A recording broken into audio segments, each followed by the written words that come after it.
خبر امشب هرچند اطلاعاتی و تحلیلی است ادانه نیز میباشد. ما از این خاطر تصمیم گرفتیم کمتر تغییرات وارد نماییم. غلام جان میردادویف یکی از راننده خوشکلام، خوش آمدید به استودیو. خوشبخت باشید. رحمان. میخواستیم فهمیم که در سال 2022 کدام گزارش برنامه اطلاعاتی خبر بیشتر در یادتان مونده است؟ اصلا خبر میبینید؟ البته همچون شهروند جمهوری تاجیکستان ما میخواهیم از خبرهای نو همیشه آگاه باشیم، خبردار باشیم و عیناً برنامه اطلاعاتی خبر همه ما را از همه گونه ناافغانی ها آگاه می سازد. من همین سال حادثه هایی که در مرز کشور رخ دادند برای همه ما مهم بودند و من نیز گاه از تلویزیون گاه از یوتیوب تماشا کردم و ژورنالیست های برنامه خبر از جای حادثه به ما خبر داده ایستادند. بسیار خوب بود. تشکر زیاد. سلامت باشید.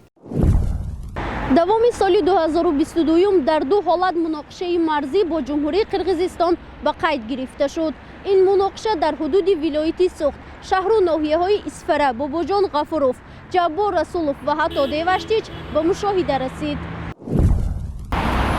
در مناقشه که ماه سپتامبر سال جاری به عمل آمد، زیاده از 70 نفر جان خود را از دست دادند.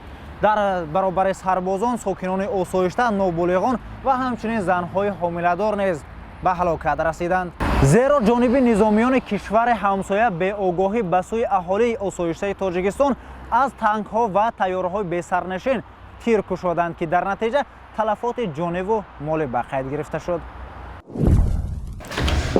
در شرکت تلویزیون و رادیوی سیموی مستقل یکم گروه مخصوص تشکیل شد. این گروه مخصوص همه روزه وضع را از مرز انعکاس کرد. نوبسته از ساعت کاری و روز استراحتی. هدف اساسی سریع وقت پیشکش نمودن معلومات دقیق از جای حادثه بود.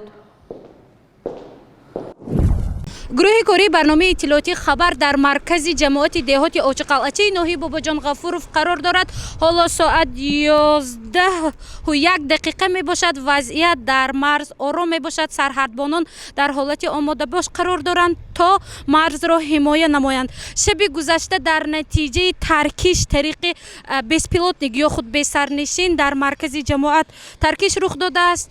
گفته می شود که چند نفر ساکنان آسایشته جان از دست دادند و تلفات جانی وجود دارد. جراحت برداشتگان هم هستند. اما خوشبختانه در حال حاضر وضع در مرز جماعتی اوچقلعچه آرام است.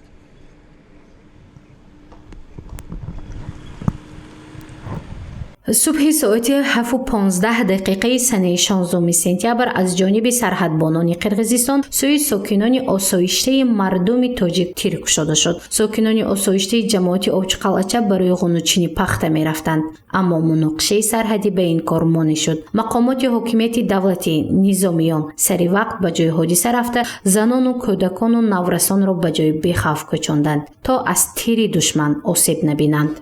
پیش مسجد یک ترکش شدگی اونجا کمتر شهرونده آسیب دیدند. هرچند وضع در مرز جماعت دهات اوچقلعچه با جمهوری قرقیزستان آرام است، اما مناقشه شب گذشته در این منطقه تلفات جانی و مالی روانی دارد. مرزبانان قرقیز عهد شکنانه جانب منزل استقامتی ساکنان آسایشته تیر کشیدند. از مینومیات و توپ و حتی از طیاره‌های بی‌سرنشین استفاده کردند تا هدف‌های غرضناک خود را عملی سازند. اما نظامیان تاجیک به این عملکرد سرحدبانان قرقیزستانی جواب گرداندند. حالا ما در مرز تاجیکستان و قرقیزستان قرار داریم. با وجود آنکه که دیروز سران دو کشور سازشنامه آتش بس را به امضا رسانیدند، اما از اولین ها شده تیرپرانه از جانب مرزبانان قرقیز بر جانب تاجیکستان به عمل آمد. ولی جوانمردان کشور هستند که امروز منطقه ما تنج و آرامی است. پس از بازدید از منطقه های مرزی، گروه کاری شعبه اطلاعاتی از خانه های استقامت نزد سرحد جمهوری قرقیزستان بازدید نمودیم. در حادثه های مرزی اسفره و بادکن سرحدبانان قرقیزستانی سوی مردم آسایشته تیر کشیده منزل های استقامتی اهالی تاجیکستان را آتش زدند. در این حالت سرحدبانان تاجیک مرز را نه تنها زیر نظارت گرفتند، اینچنین به اهالی آسایشته منطقه مرزی قرقیزستان ضرر و خلل نرسانیدند. در نوار دیده ایستاده اید که مردم مرزی قرقیزستان зиндагии осоиштаи худро бурда истоданд. Вот представьте, вот от Киргизии до этого дома 3 километра, они ближе были к нам. Вот мы все позавтракали здесь. А еще сначала они начали стрелять. Утром было это. Это где-то время 6 часов начали они. Слышно было, как хлоп. Вот у нас сейчас 2 пострадавшие. Пожилой вот здесь сидела. У нее ноги убрали, голову убрали. Еще один, ее дочь тоже в реанимации сейчас в больнице. В тяжелом состоянии.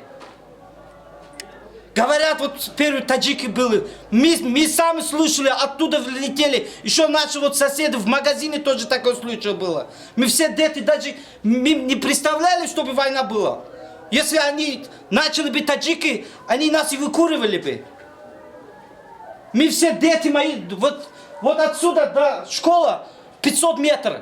Они были в школе, мы бегали в школу, чтобы дети забрать и подальше оставить дети. Это не же по-человечески. Не туда, вот отсюда вылетело, вот сюда ударился. Я сам лично в пакетах брал осколки, минометом ударили они. Вот я брал и в пакет положил и отдал нашим ребятам. дар ҷамоати деҳоти хистиварзи ноҳияи бобоҷон ғафуров дар муноқишаҳои наздимарзӣ 3 нафар аз сокинони осоишта фавтиданд. ҳамаи онҳо аз боқимондаҳои маводи тарканда ки дар натиҷаи таркиш дар рӯи ҳавлии сокинони осоишта ба вуҷуд омадааст ба ҳалокат расиданд. инҳо қутби ҳомидови 83 сола, савринисо ҳоҷибоеваи 60 сола ва ноболиғ бишарифа воҳидоваи 8 сола мебошанд. من برند دامای درند اوس بود تشتش کردگی استادگی بود هم تو اون دستیای غلط نه تاسکت برند درم işkamam گفت بینم روده چش برندگی اون işkamش بزدگی yakte як دخترم як میگم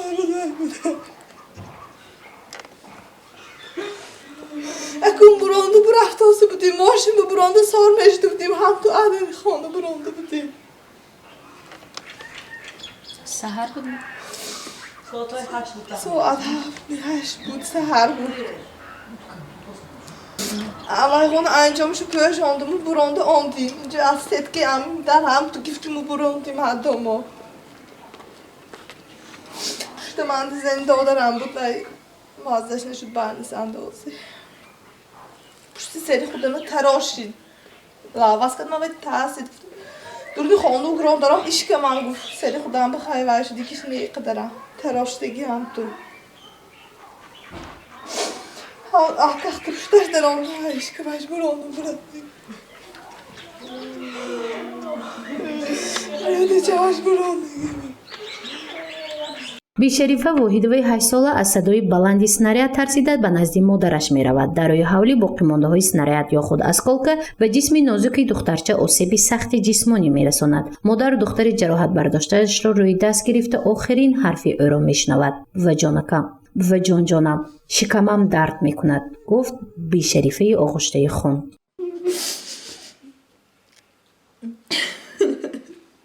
دیگه درد ماشین تیار بود برفت آسه بودیم برانده ماشین تیار بود یک سکومی دو سکوم تو بانیسه رفته رستیم ما تو بانیسه وای بود صحت بود گپ زد می آخرین حرفش چی بود؟ و جان جان işkamam گفت دیگه کاسکیش نیکم نزفته سبومه کاشیریم بود یک بار بود گفتگیش نمیره وای بود و جان جان میگفت و جان جان işkamam گفت دیگه کاسکیش نه من همه جامون شکاف وای که ما پانیسو بود و اپیراسا کنند بولیم با فرو همه بعدی وای من گذشت گیران اونم های کدیم گرو چوب کدیم استاد بود نقشه بود من میگم که من برام وای استاد بود روز بینات بود همین میگفتی که همه جان آز میشد وای میشد پول چیز یام میشد وای یافت نمیشد همین روز بینات بود یاش باشه یک دم که کلان کر بودیم بجز از بیشریفی به شهادت رسیده باز 2 نفری دیگر از عائله بابایفو در بیمارخانه قرار داشته زیر نظارت دکتران می باشند. بیشریفه دختری که اعلیخوان بوده در مکتب رقم 5 جماعت دهاتی خستیورز تحصیل می کرد. آموزگارانش می گوید تخیلات بوی داشت و فعالانه در درس ها اشتراک می نمود. آداب و اخلاقش نمونوی بود. در مناقشه چند روزی گذشته در سرحد یک خواننده مکتب رقم 5 در دهه خستیورز فوتید. مکتب آموزگاران مکتب همصنفانشان به مناسبت او لوحه یادگاری را آراستند و گلی که در نزد رسمی دخترک گذاشته شده است غیر طبیعی می باشد و همین دخترک که فوتیده او را در درس مهنت ساخته است. آموزگاران مکتب به جای گلی طبیعی محض این را گذاشتند تا از دخترک به مکتب نشانه ماند. قوه‌های مسلح جمهوری تاجیکستان مخصوصاً سرحدبانان در این شب و روز قهرمانی نشان دادند. به خاطر حمایت کشور ندادن یک پارچه زمین اجدادی جراحتی وزنین برداشتند، جان خود را از دست دادند، اما خاک وطن را حمایت کردند. یادی آنها همیشه با ماست.